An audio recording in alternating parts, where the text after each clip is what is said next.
All right, good evening, everyone. As you start coming in, get yourself comfortable, grab a drink, a snack. If you have a second, pop into the chat where you're joining us from. We love to know where folks are tuning in from here in the city and across the country. And we'll get started here in just about a minute.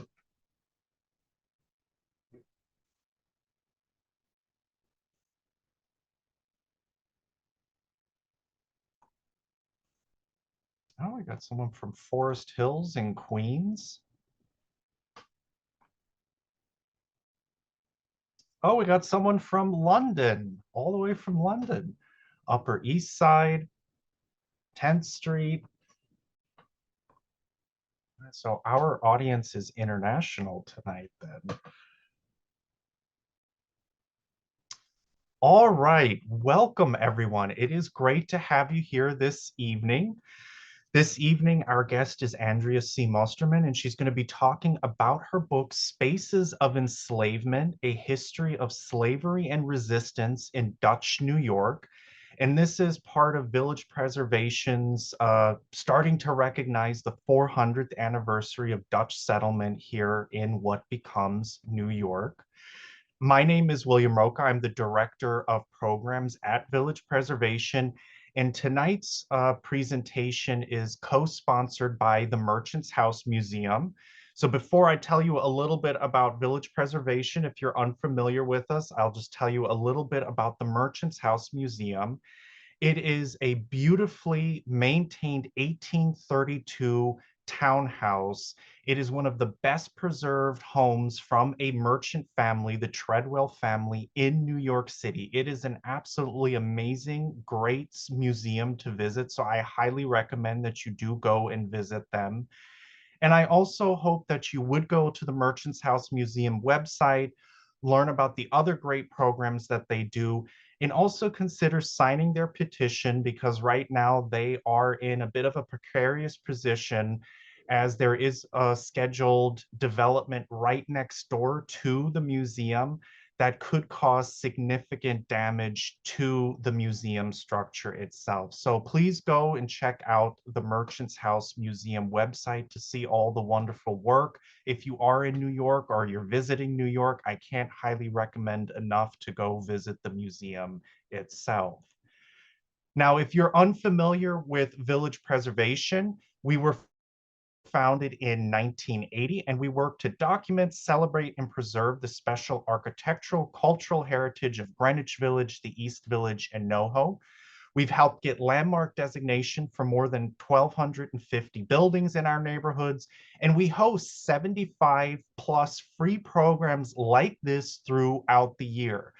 We are a member-based organization, so support from you, the public, is absolutely critical to help continue the work that we do.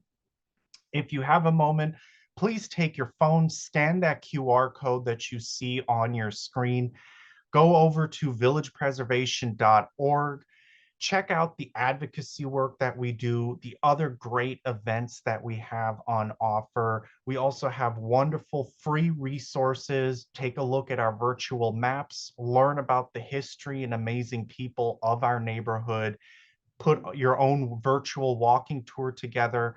And also please consider possibly giving a donation, or better yet, consider becoming a member.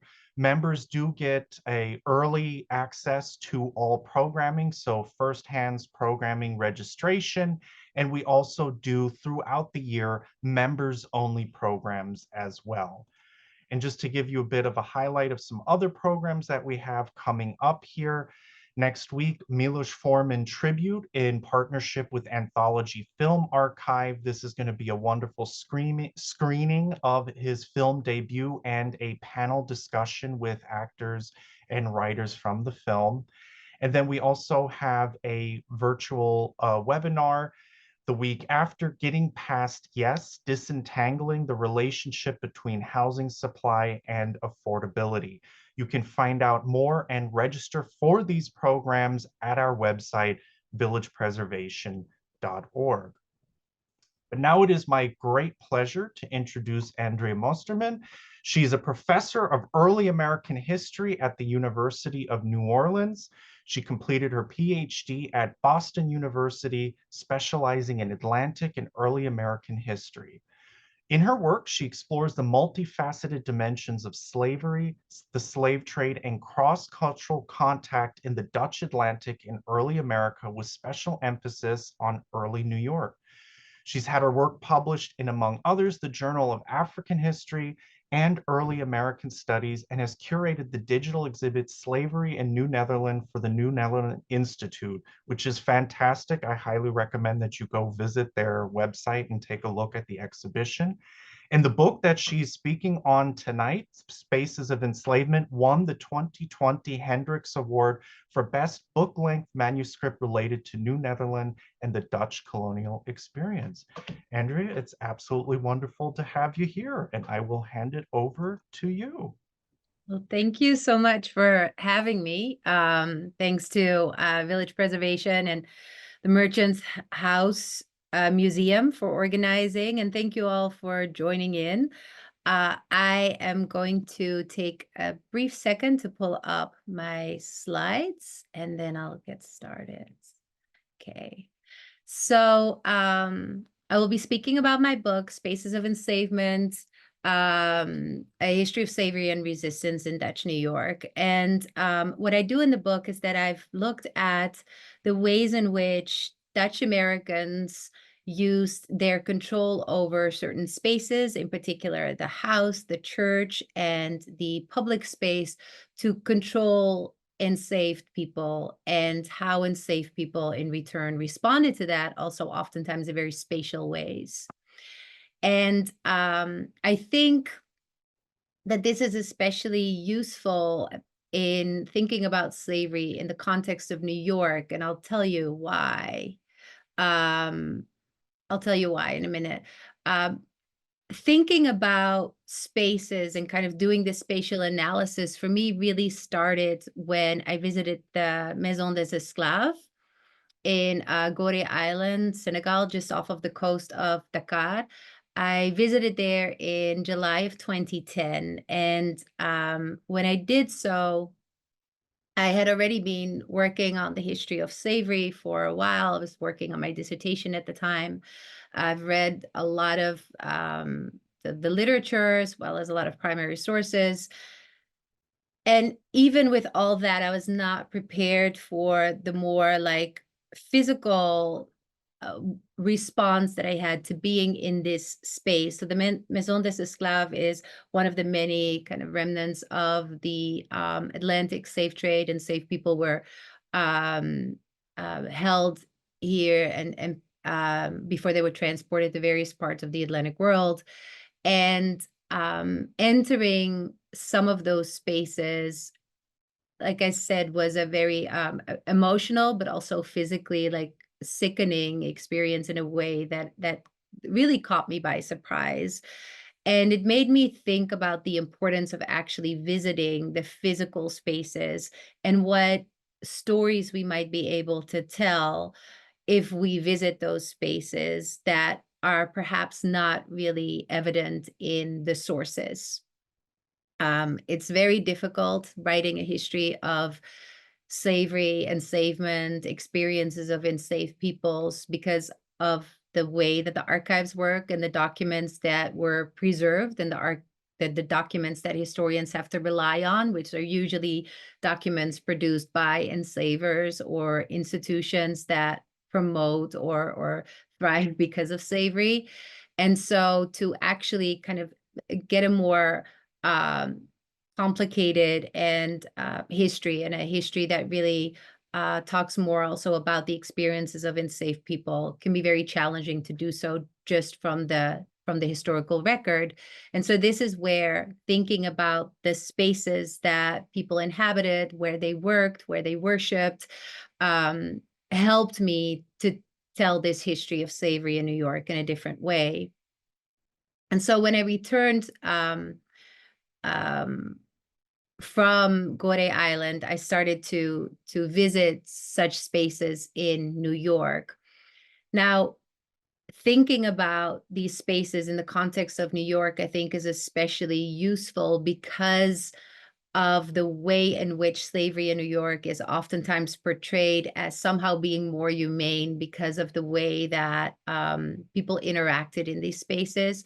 So the idea that enslaved people lived in the same houses as their enslavers, that they oftentimes worked alongside each other or in close proximity to each other, that they worshiped in the same churches.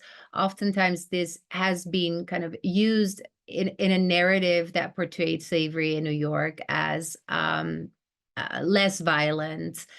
And I'm sharing with you here James Fenimore Cooper's depiction of that, which I think is very, very illustrative of how slavery in New York oftentimes is portrayed, and really started, I think, with this 19th century literature that as he says here, that because New York never had slaves in the system of the Southern planters or in gangs of hundreds to labor in the fields under overseers and who lived apart in cabins of their own, but our system of slavery was strictly domestic, the Negro almost invariably living under the same roof with a master, or if his habitation was detached, as certainly sometimes happened, it was still near at hand, leaving both races as parts of a common family. And that's my emphasis there. So again, really kind of emphasizing this idea that because they were living close to each other, that somehow and because of it was a different type of labor, that somehow this was a less violent system. So as I was thinking about these spaces, and after having visited Goree Island, I made it a point then to actually visit these physical spaces in New York. So I went to the Slijksteeg, or which is now South William Street, which was the location of the home of many of the people enslaved by the Dutch West India Company in the 17th century. Now, obviously, just being in that space, as you can see, like there's like a parking lot there now. It might seem useless to be in that space, but it actually helped me really think about proximity. What if I walk from that location to the courthouse or the church or the forts? Like, what does that tell me about how enslaved people would have navigated this space, and what that meant for their experiences? So, and I'll talk more about that in a little bit. I also made it a point to visit Dutch Reformed churches that were built during the period of slavery. So you see some of them here, and really thinking about those spaces, entering those churches, um, looking at the spaces, that the way that these churches were organized, where different people were seated, really helped me kind of think through the ways in which churches were organized and how people would have experienced those spaces.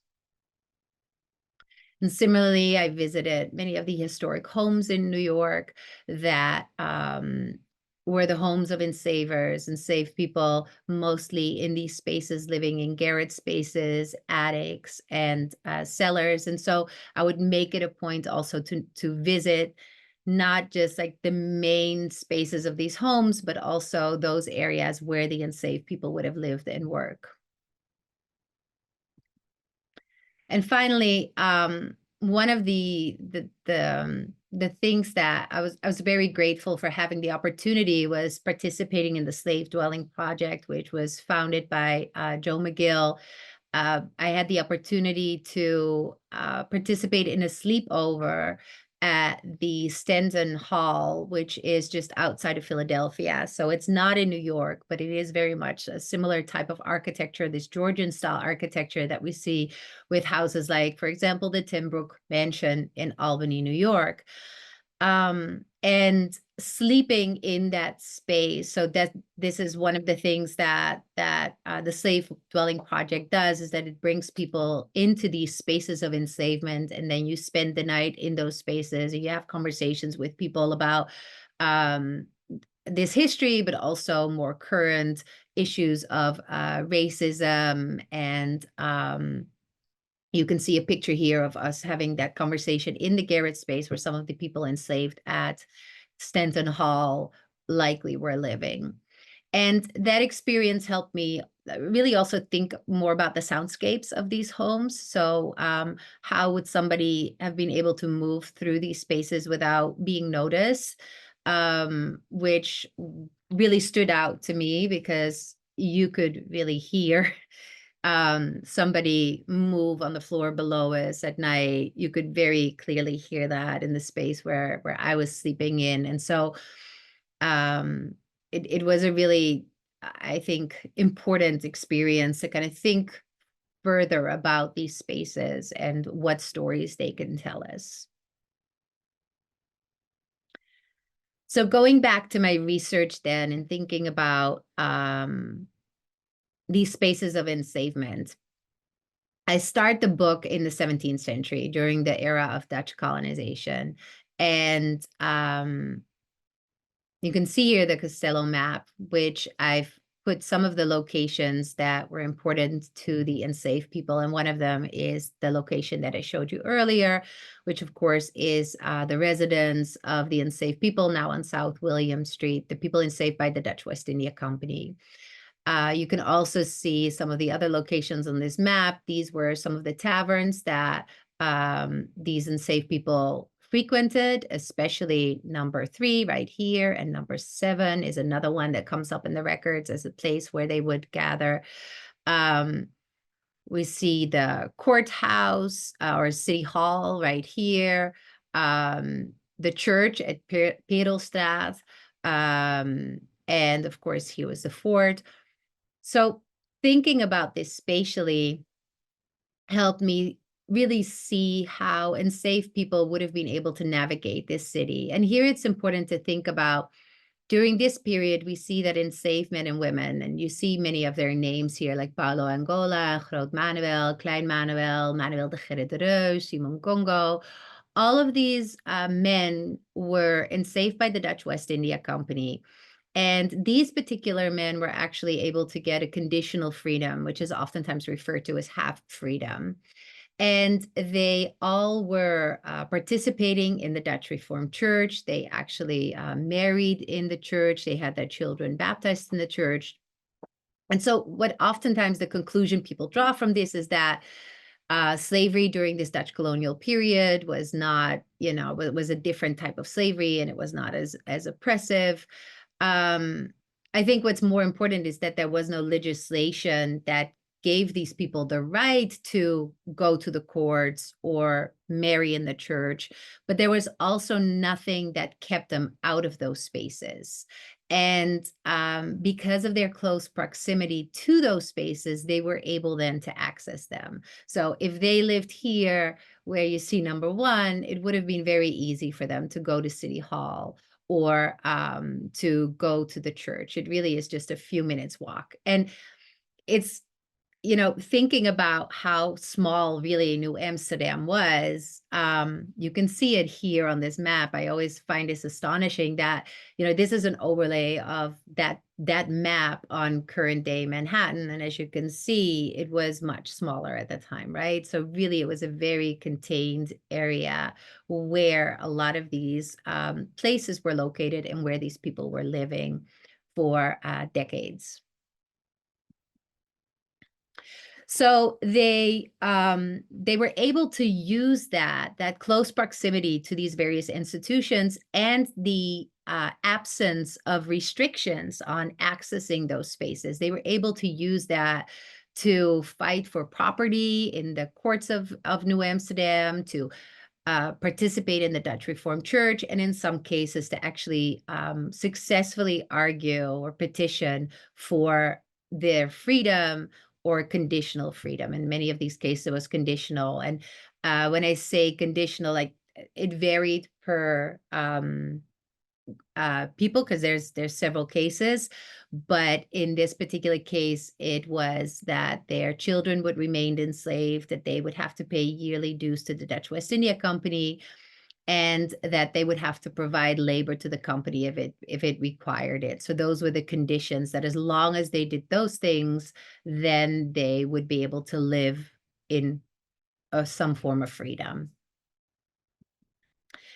And this is where Greenwich Village comes in, and actually the work of village preservation as well, is that many of those people, as part of that conditional freedom, were granted land just north of New Amsterdam, in the area that is now Greenwich Village. And you can see it here on the map, and this map actually comes from the villagepreservation.org website. Which shows you the location of where many of these people, once they obtained that conditional freedom, where they were living. And you can see many of the names that I just mentioned, like Groot Manuel, Klein Manuel, Manuel de Gerre de Roos. All of them are located on this map. And you see below there the land grant for Catalina Anthony, who was one of the very first Africans in New Amsterdam to get a piece of land in that area. And so it's number one on the map was her piece of land.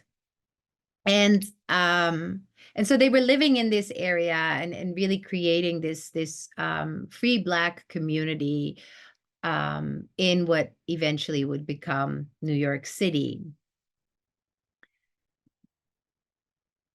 So one of those people, or one of those couples who were living in that area, were Domingo and Maiken van Angola. And they lived on the corner of Houston and Bowery. And I took a picture here of what that location, when I visited the last time, it may have changed now again, but when I visited, this is what it was looking like. So they were both able to obtain their freedom. Actually, eventually they were able to obtain full freedom. Domingo in 1659 and Maiken van Angola in 1663. And they lived on this plot of land. They raised children, not their own, but they had at least one child that they cared for, who had been the child of other enslaved Africans who were part of this community. And I'm emphasizing their story because their story kind of shows how things change in New York over the course of the 17th century and into the 18th century. So whereas in the 17th century, during that Dutch period, that early period, we see that there were no restrictions on the access to a lot of those spaces. And so we see that enslaved people were taking advantage of that by actually accessing, again, like the churches or public spaces, courts. Maiken van Angola was actually one of the very first enslaved women in Manhattan. She, in the records, states that she was enslaved by the Dutch West India Company as early as 1628. So she was part of those people enslaved by the Dutch West India Company, is able to obtain her freedom in the 1660s, lives with her husband here in this neighborhood, and is very much a part of this community. Now, in March of 1671, so this is, of course, after the Dutch colonial period, although the Dutch regained the area for a brief period. But in 1671, we see that the mayor's court summons Domingo, as well as Manuel Angola, for entertaining and harboring enslaved servant laborers. And the court there threatens Domingo Angola with re-enslavement if he does that again, if this entertaining of enslaved and servant laborers, if he's does that again, then he would be re-enslaved. And I think that is a really interesting moment to kind of think about how things change and develop in New York during that period. It's in the latter part of the 17th century that we really see slavery expand in New York. And with that, we see also that there's increased legislation to control the movements and activities of enslaved people in those spaces where previously there were no regulations or restrictions. So I want to just share with you a little bit about how we see the enslaved population grow, and then I'll talk a little bit more about those restrictions or the legislation. So this is Kings County as an example. You can see how the enslaved population increases over the course of the 18th century. And I should note that the blue column actually is only adult enslaved people. So it would be more if it would also include children. And that is why it's a little lower on some of them. But we see this progression of the enslaved population increasing until 1790, and then it starts to decrease. Of course, this is with the passage of the Gradual Emancipation Act in 1799 that we see that slowly but surely, and very slowly, but the enslaved population is decreasing in these areas. This is the percentage of the enslaved population per New York County in 1790. And this is as the counties were in 1790. So, of course, some of these counties are different now geographically than they were in 1790. You can see that the percentage of the enslaved population does really differ per county. Kings is in some ways a real outlier here with 30% of the population. But Richmond has 19.8, Queens 14.4, Ulster 9.9. So in all of these areas, we see that there is at least a significant enslaved population, especially along the Hudson River and on Long Island. So this is important because with that growing enslaved population and the fact that whereas during the Dutch colonial period, the largest enslaver was the Dutch West India Company, in the 18th century, this is increasingly individuals who are enslaving people and relying on the labor of enslaved people, that we see increasing legislation that limits the activities and the movements of enslaved people in, amongst other, public spaces. And so I'll talk a little bit about public spaces now, and then I'll also talk about how this develops in the homes and the churches. So in the public spaces, we see that there's increasing legislation that prohibits enslaved people from moving from point A to B. Enslaved people are required to have a pass from their enslavers to show that they're legitimately in those spaces. They're no longer allowed to purchase alcohol. They're no longer allowed to exchange goods unless, again, they have permission from their enslaver. And so really their activities and their movements are very restricted, increasingly restricted during this period. In fact, we even see that at some point they're not allowed to gather with, in some cases, more than 3 or 4 people at the same time, enslaved people at the same time. And this is in large part because of this growing enslaved population. It also is a response to enslaved resistance that we see in New York during this period.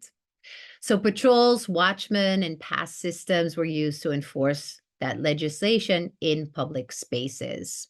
So in a place like New York, there would be watchmen who would patrol the streets regularly to make sure that, amongst others, that was not the only thing, but amongst others, that there were no enslaved men or women roaming the streets of New York when they did not have permission from their enslavers. And we see such patrols also in rural areas, and here's an example of it with the Society for Apprenticing Slaves, which was in Shangang. This organization was there to have an organized response whenever an enslaved person would try to self-liberate. they would send out these riders to look for them. And basically every enslaver was kind of like contributing to this organization, or those who wanted to was contributing to this organization by paying a certain amount to support it. So we see various ways that enslaved people in those spaces were really restricted, and that their movements and activities were controlled and surveilled. And so whereas in the 17th century, we see that they're able to navigate those spaces, that becomes more and more difficult during the 18th century. Now, that doesn't mean that enslaved people are not moving through those spaces without permission. We see that they are doing so constantly. And one of the examples would be the Albany Fire of 1793. And so one way of thinking about this is like the geographies of control, where we see that we have all these different legislations to control enslaved people. And then here we have the geographies of resistance, or rival geographies, as Stephanie Kemp would refer to it, where we see enslaved people actually navigating those spaces in ways that were not seen by their enslavers. So the 1793 Albany Fire, which really was a devastating fire that caused a significant part of a neighborhood in Albany, New York, to be destroyed. The accused of this fire were Bette, Dion, and Pompey, who really all three of them were still children, like teenagers at the time. So they were found guilty of starting the fire and eventually were all executed. Now, Bette's testimony, which today can be found at the New York State Archives, is really interesting. So she actually testifies that they did indeed set this fire. And I guess we'll never know if that was real or coerced, but there is this testimony by Bette. And one of the things that she talks about is how they did this. She explains that they would meet in the kitchen of one of their enslavers, that was considered a space where they would not be seen because the enslaver would not actually enter that space. And we see this actually oftentimes with kitchens being semi-autonomous spaces for enslaved people in these communities. She then explains how they waited for the watchmen of Albany to pass by before they would venture out, moving through the streets via alleyways and backyards. And so it really illustrates how they responded to those restrictions and moved through the city. We similarly see in some legislation that enslaved people, when they were not allowed to sell and purchase goods, that they would continue to do so, but in, for example, outhouses. So that was one of the spaces where they knew that they would be able to do this, unseen. Now we'll move to the home as the other space where we see increasing limitations and restrictions on the movements and activities of enslaved people. And here I have a lot of information on this slide. Basically, what I'm trying to communicate here is that it's important to think about the percentages of households that enslave people. So on the left here, you see that graph that I showed you earlier with the percentage of the population that was enslaved. So in Kings County, 31% of the population was enslaved in 1790. Yet, if we look at the number of households that enslaved people, it was 72.5% in Flatbush, 74.5% of the free white families enslaved people in New Utrecht. So it kind of changes how we see slavery in these areas. And it's, of course, important to keep in mind that many of these households enslaved 5 or fewer people. And this is why the percentage may have been small, but the distribution was wide. So in Kings County, really, in many of these townships in Kings County, like 3 out of 4 families would have enslaved people. In Columbia County, it's lower. But in Hudson, for example, we see that it was 25.5% of the free white families who enslaved people. And in Kinderhook, it was 27%.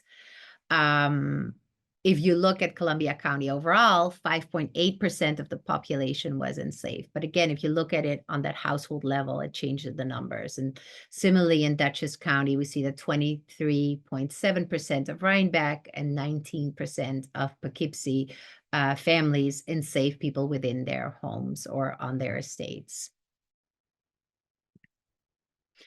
And so where were these enslaved people? And this is, I think, really important, again, thinking about slavery in New York and how it's oftentimes portrayed as somehow less violent, more humane, in part because enslaved people were living in the homes of their enslavers. They were not in separate cabins in a different area. They were in those same structures. But of course, that does not mean that they were actually in the same part of those buildings or would have experienced those buildings in the same way. And one example here is the Hendrick Lott House, which is in Kings County or Brooklyn, where several enslaved people, and among them were Hannah, Mary, Mel, Kate, Harry, Hector, Powell, and the children Cyrus, Jan, Jacob, Hannah, and Paul, who were enslaved by the Lott family and lived in the Lott house. What you see here on the left, I don't have this part in the picture because it was added around 1800. This is the original building of the Lott family, and that was built in the 1730s. And soon after, this addition was added, this lean-to, which was a kitchen. And the areas that you see here were garret spaces right here under the eaves. And this area is so small that for a long time, in more recent times, people had no idea that that's actually, that there were spaces there that people may have lived. It wasn't until it was a groundskeeper, I believe, who in like a closet pantry type of area of this kitchen, realized that you could open the ceiling and pull out a little stairwell and actually end up at this little stairs, which ends up at this door. And that door leads you to this area, which would have been the sleeping quarters of the Lott family. And on both sides of that stairwell, you would find these spaces, these garret spaces, where archaeologists, through their research, were able to determine that people actually lived, in part because of a beehive-style oven that was there, wax that they found, and various other items. And so it's very likely that the people enslaved by the Lott family were living in those garret spaces. These are, again, very small spaces. You cannot stand up straight in them. They're very dark. There's no natural light whatsoever. It would have been incredibly hot in the summer. In the winter, one of the garret spaces at least had the chimney running through it with this beehive-style oven. So there would have been some heat coming into that space. The other garret space did not have that. So a very different space and experience from the other parts of the home. And in a lot of New York houses, we see that enslaved people were living in garret spaces like these or attics. Now, very different, a different type of home was Schuyler Mansion. So here you can see the mansion here. This was built in the 1760s by the Schuyler family. Philip Schuyler, of course, now most famous for being the father-in-law of Alexander Hamilton, but was an important figure in the American Revolution and in Albany. This house was built when the Schuyler family already had enslaved people, and those enslaved people most likely lived in the cellar of the home. There are some references to them having been in the cellar. Also, architecturally, it makes the most sense. I know that there's some discussion of them having been in the attic. I believe the cellar is more likely because of because of that evidence. Now, the cellar or the basement had only one entry point, which was here at the back of the house. And as you can see on this plan on the left, that back area was really a walled courtyard that contained the labor of the enslaved people. So if you were enslaved at Schuyler Mansion, most of the labor, especially for the women who were doing a lot of domestic work, would have taken place either in that basement or in that walled courtyard.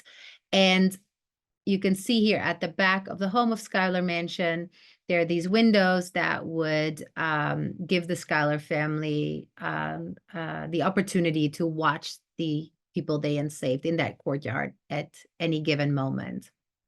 Now, here too, so yes, the enslaved people lived in that same building, but their experience and where in that building they were living was very different from that of the Schuyler family. Whereas the Schuyler family had, these beautiful large rooms, tall windows with lots of natural light, large stairwells.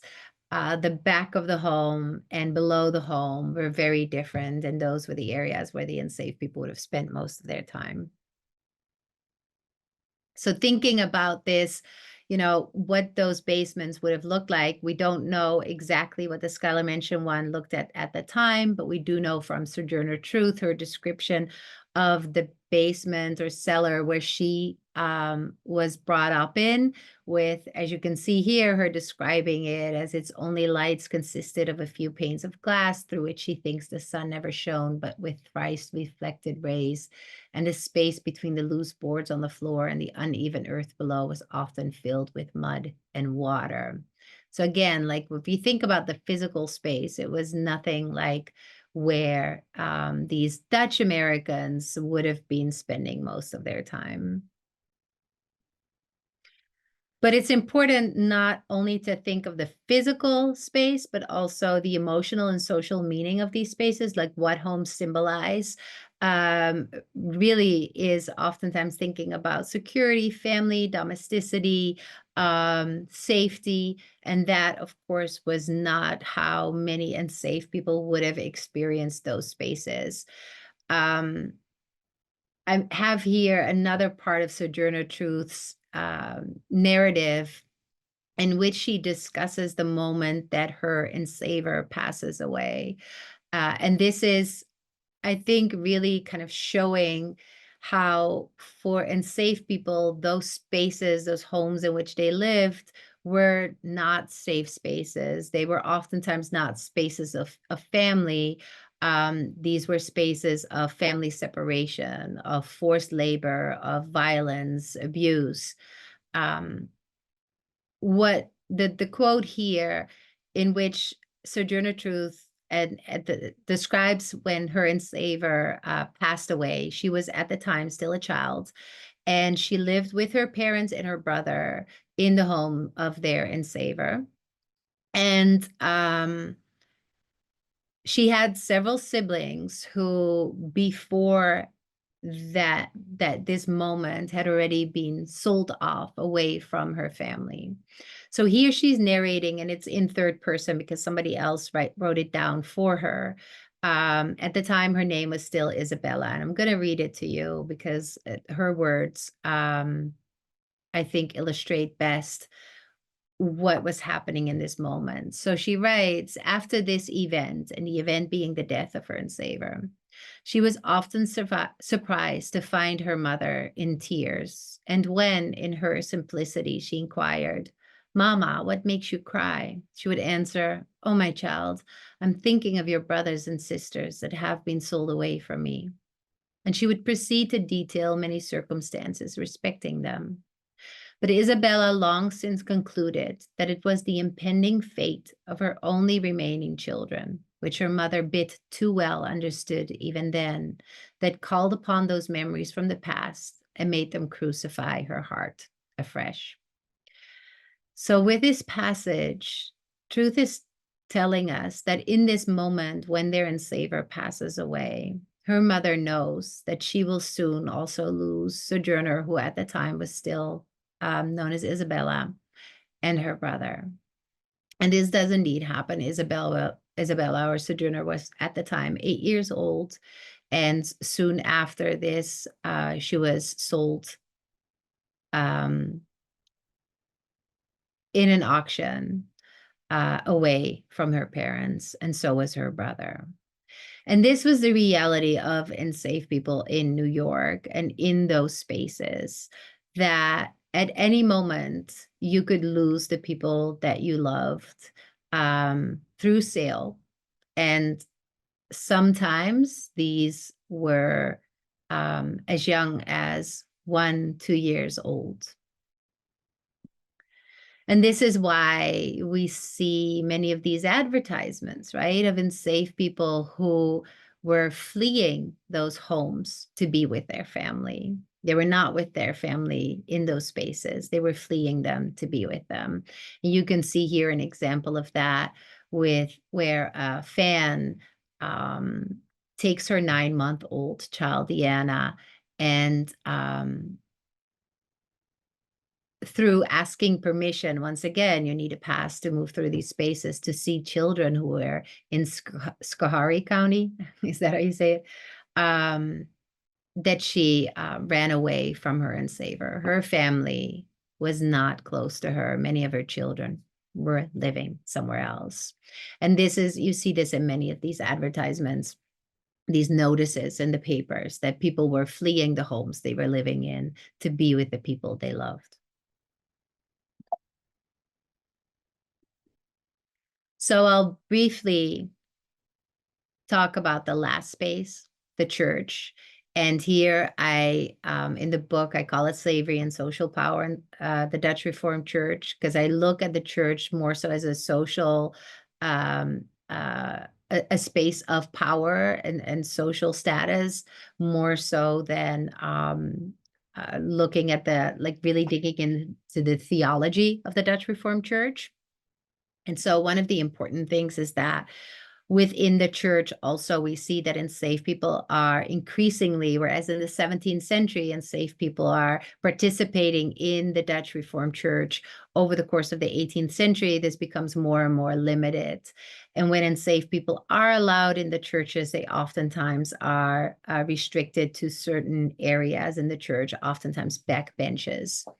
So there's this one document that I think really illustrates some of these, some of the racial thought that was fundamental to those developments. And that's a document. It's a letter from Peter Lowe, who was from Ulster County, the Kingston area, but became a reverend of the 6 congregations of Kings County, so what today is Brooklyn. And he writes to a friend about a group of Black men who want to become full members in his church, and his congregation refuses to accept them. And he actually does not agree with his congregation and challenges them on all their objections, at least in the letter. He has 10 objections. I've just shared with you here 3 of them, one of them being that they have no souls, another one being they are a species very different from us, witness their nausea, sweat, complexion, and manners. I cannot endure them near me. I would be ashamed to commune with them. And another objection was that if they were admitted, then perhaps they would also want to become a part of the consistory, like elders, deacons, or church masters. And so it shows not only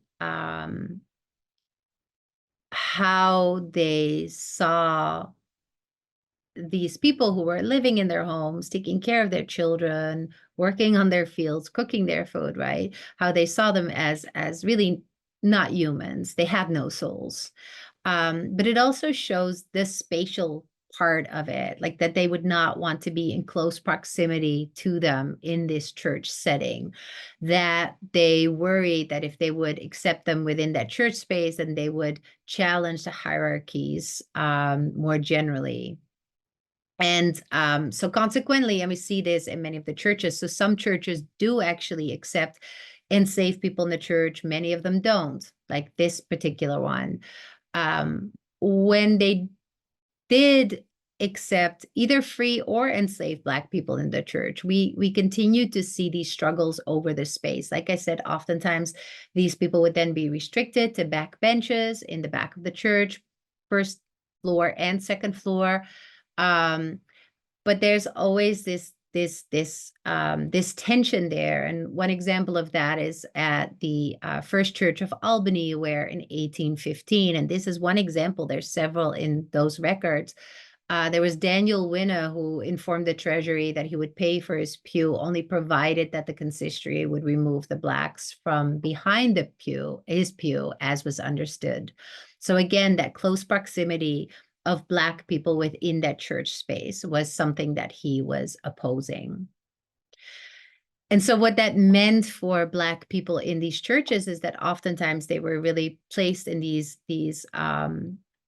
really uncomfortable areas of the church, segregated from the main congregation, spatially, but also temporally. So they oftentimes would not be allowed to participate in communion, would have to wait until white congregants had communion. We don't have descriptions, or at least I haven't been able to find any of how Black people in New York churches, in these Dutch Reformed churches, experience that. But I have a few examples that I'm sharing with you here of New England churches. One of them being from William Brown's narrative, in which he writes that many attended no church at all because they said they were opposed to going to churches and sitting in pigeonholes, as all the churches at that time had some obscure place for the colored to sit in. And then another one by Cato Pierce, where he wrote, "And the gentleman I worked for went and showed me the box for the colored people. I pretty soon found it was a Presbyterian church. I was so far off from the minister, and he preached by note, that I couldn't understand hardly anything he said." So yes, they were in the same church. They were worshiping in the same church, but they were not at all experiencing that space in the same way. So here I want to go back to Cooper and kind of thinking about this idea of sharing spaces, and if that's something that we could even you know say in the case of New York, this idea that somehow they would be in the same spaces, and that would mean that they would have a more humane form of enslavement that would have been different than what we see in the South. And so I think looking at these spaces of enslavement really allows for showing that that idea that oftentimes was presented and really continues into today, that this is oftentimes one of the reasons given by people who try to explain that slavery in New York was very different and not as violent or oppressive as it was elsewhere, that was somehow because they lived more closely to the people they enslaved. If we really look closely at those spaces and how enslaved people were controlled and surveilled, that really it was not that different from what we see in the South. And that's it. Thank you so much. And I'd be happy to answer any questions if you have any. Thank you so much. That was incredibly fascinating. So yes, folks, if you have questions, pop those into the chat or the Q&A feature.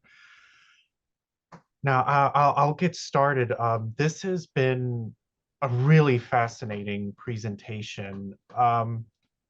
One of the first questions I would just be curious to know is, in some way, I just never really thought about how you put the idea of space. What was your research process? Because I love the fact that you actually went and visited these places, even though the past is basically invisible today nearly, but you actually went and visited these places. Yeah, how did you come to looking at spaces like this, and what was your research process, and like what were some of the archives and other aspects of research that you conducted? Yeah. So, going into the spaces and actually like walking through them was very critical. But there's, of course, many of those spaces are not the same as they are today. So looking at the structural building reports, some of them have these reports, like the Ten Brook Mansion has one. I believe the Schuyler Mansion one has one as well. There's been like really interesting archaeological work that has been done with the Lot House, and that type of research really helped to kind of read the space and see what it would have looked like during the time period of enslavement. And so it's very interdisciplinary for to really include archaeology and historical architecture and geography, and thinking about all of those different methodologies, and kind of looking at these spaces and how we can use that to tell more complex stories of slavery in New York in this particular case. Okay. So those are some of the things. And of course, the documents are crucial too. They will, like, I remember one document where it was mentioned that there was an enslaved couple who lived in the closet of a home. So, like that will also tell you things about the spaces and help you kind of think about that. But a lot of it is also really looking at really the physical spaces and kind of reading those. Absolutely fascinating. So we have one question here. Could you further clarify conditional freedom? Would that fall under the peonage system? So that's a really interesting question. So like I said, conditional freedom, I use that term. I use that term in my book. I actually might not use that term anymore in the future. I haven't found a good alternative. But it was, by many historians, it was referred to as half freedom. And it differed per case. So the case that I shared with you, like I said, the condition was um, the yearly contributions that they were required to do, and helping the Dutch West India Company if it required it, and that their children remained in some form of bondage. There is another case where the people who get conditional freedom have to work 1 month for the Dutch West India Company, and then 1 month they can work for themselves. And so it keeps alternating like that. Another case, and this is actually Maiken van Angola, whom I've discussed a little bit more, was married to Domingo van Angola. She actually was required with two other women to return to do domestic work at Peter Stuyvesant's home. So they would have to weekly like continue to do labor there until eventually she gets full freedom. So it was different every time. The work I'm doing right now, and this is why I'm saying that like conditional freedom, I'm kind of moving away from that. But the work I'm doing now is that I'm actually looking into Dutch serfdom more, because there's some similarities with what this conditional freedom looks like.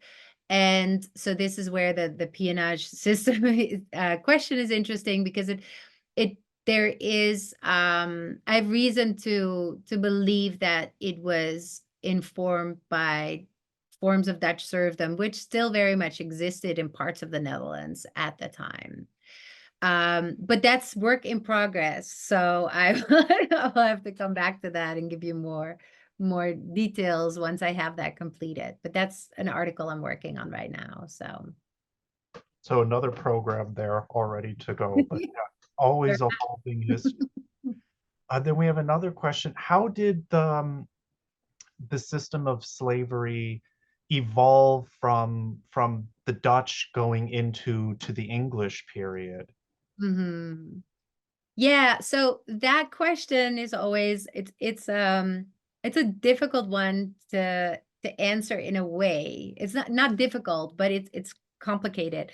Um, and it's difficult perhaps in this way that we don't, it's not as if because the English take over the colony that slavery changes or that influences how slavery works necessarily.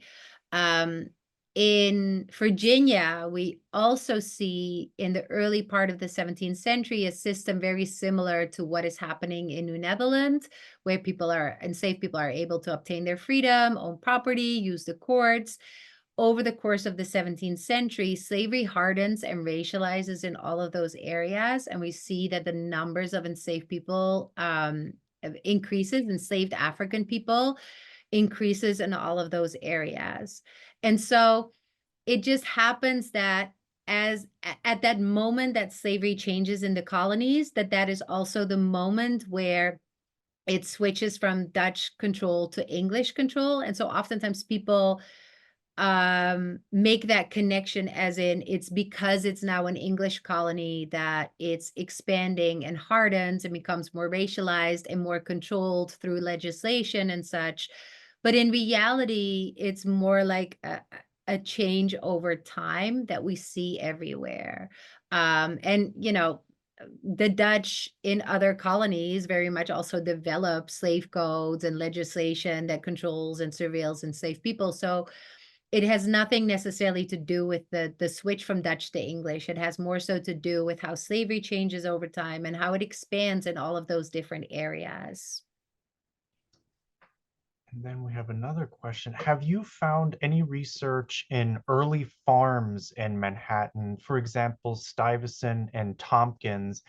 And did they possibly have enslaved people working on the land on those farms? Yeah, so here I really would recommend Nicole Maskell's work because she actually has looked into that much more so than I have, like particularly some of these families like the Stuyvesant family and how they were so prominent in expanding slavery in New York and trading enslaved people. Balthazar Stuyvesant actually becomes really prominent in the slave trade. Stuyvesant, of course, really benefits from the labor of enslaved people, and really is trying to promote slavery and the slave trade in New Netherlands. So really look at her book Bound by Bondage if you want to read more on those like more specific families and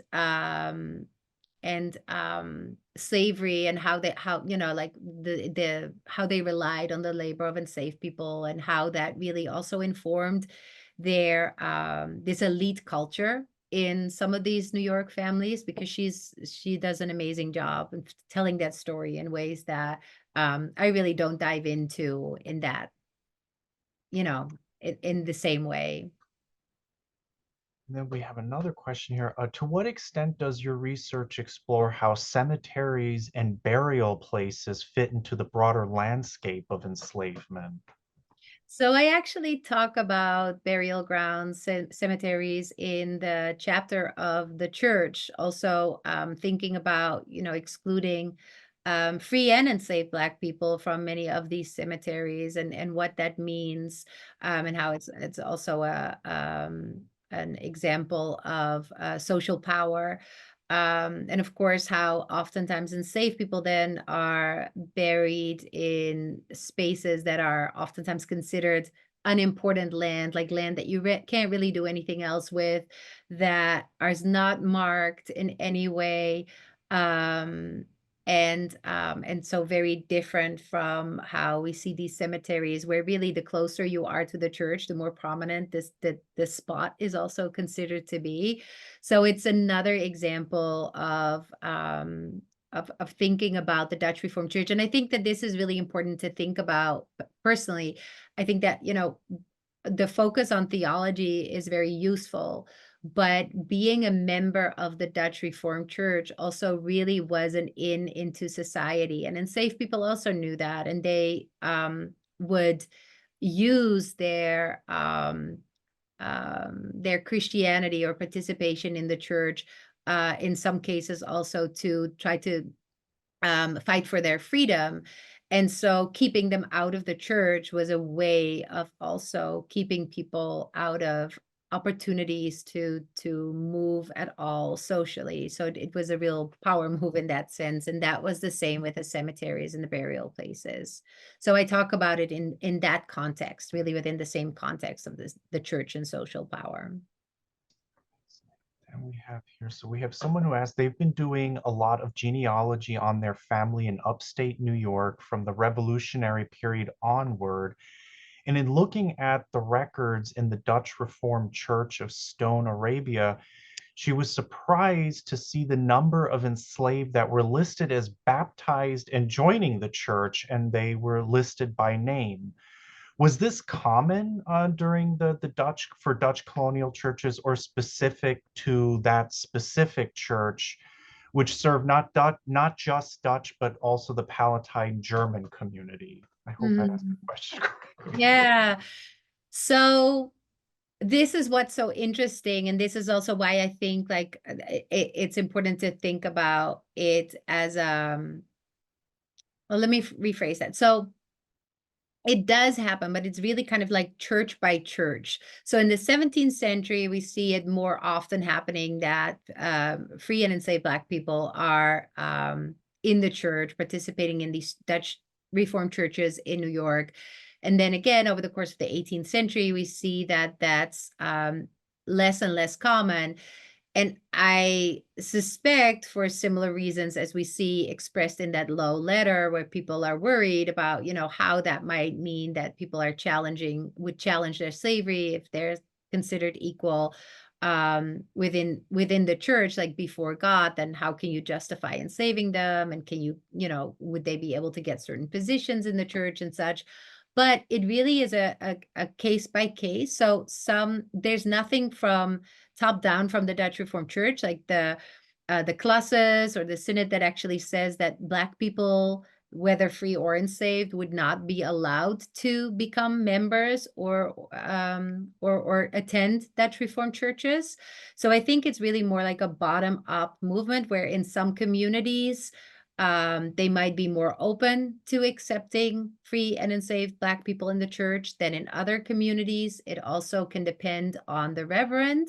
So in some cases, you see that when a new reverend comes to a community, that all of a sudden the number of Black people in the church increases significantly. This happens in Albany, it happens in New York. So it also can depend on that. But so it's really a church by church in some ways difference. So some churches were more open to it and others were not. But again, there was nothing like top down that regulated or restricted this. I think it really was the communities themselves that kind of made those decisions to a large extent. I think this will be our final question for the evening. Have you found any information about how what you've researched in the spaces that enslaved people occupied, how did it change after the 1827 declaration in New York State to end slavery? Hmm. Yeah, so so I don't research past 1827.